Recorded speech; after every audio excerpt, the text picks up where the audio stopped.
Hello everybody, today in front of me I have this TCL 30SE smartphone, and let me show in this video what are the best display settings to change on this device. So first of all, let's go ahead and open up the settings. Here look for the display category and go for it. So on top of the display settings menu, we have the opportunity to manually regulate the brightness level. Just below it we also have the switch that allows us to, once activated, to automatically regulate the brightness in accordance with the ambient lighting you have around you. Next we have the darker display mode, which, as you can see, once activated in dark light environment, turn on darker display mode to achieve lower screen brightness.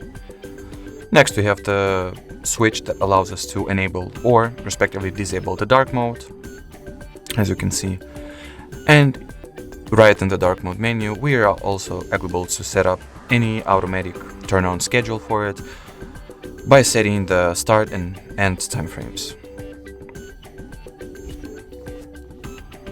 Next we have the eye comfort mode, which once enabled, as you will see, will make everything look warmer. We are also able to either manually regulate the warmness level, the color temperature, or, as it was in the dark mode settings, set up any automatic schedule for it. Next we have the automatic screen off feature, or as it's called particularly on this device, sleep. That's the value that we set, that's the value that is responsible for how much time our screen needs to be in the idle status in prior of automatically turning off. Next we have the color mode and temperature settings that allows us to regulate what color mode and what color scheme we'll be using as for our interface. If you choose the advanced value, the advanced mode, you will be able to manually regulate some of its settings. For example, choose between saturated and sRGB modes, or manually, by moving this white circle inside this color palette, choose what color scheme we would like to go with. And on top of the menu page you'll see this preview photo that allows you to see what exactly the colors that you set will look like. Next we're able to change the font size, either to decrease it or increase it. I'll just go ahead and choose the default size as for right now. Next there is the switch for the auto rotate screen feature. Once enabled, it makes sure that our interface layout changes its mode from horizontal to portrait and vice versa, alongside with us actually rotating the phone physically. We do also have the status bar and notch settings, which allows us to regulate how the status bar, this line on top of your screen, how the status bar will look like. For example, we can choose whether we want for the network speed to be shown, what battery percentage display mode we want to go with, so do not show, inside battery icon as it is right now, or next to the battery icon.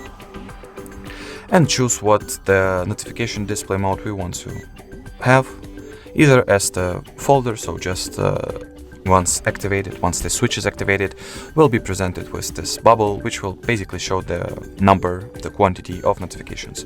Or if we will turn it off, we'll get the notifications icon separately for each notifications for each app. Notch is the top part of your display where the selfie camera is located, and you can also either individually configure it and set up for each separate app, or set up the general rules as well. And the final setting that is out there is located at the more display settings, and it is responsible for the full screen apps displayment mode.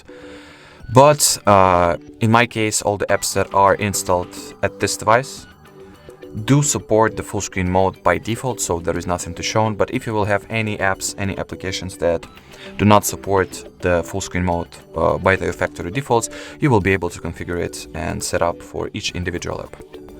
Alrighty, so that was it for this video, guys. Thank you so much for watching. If you found it helpful, don't forget to leave a like, comment and subscribe to our channel. Bye bye!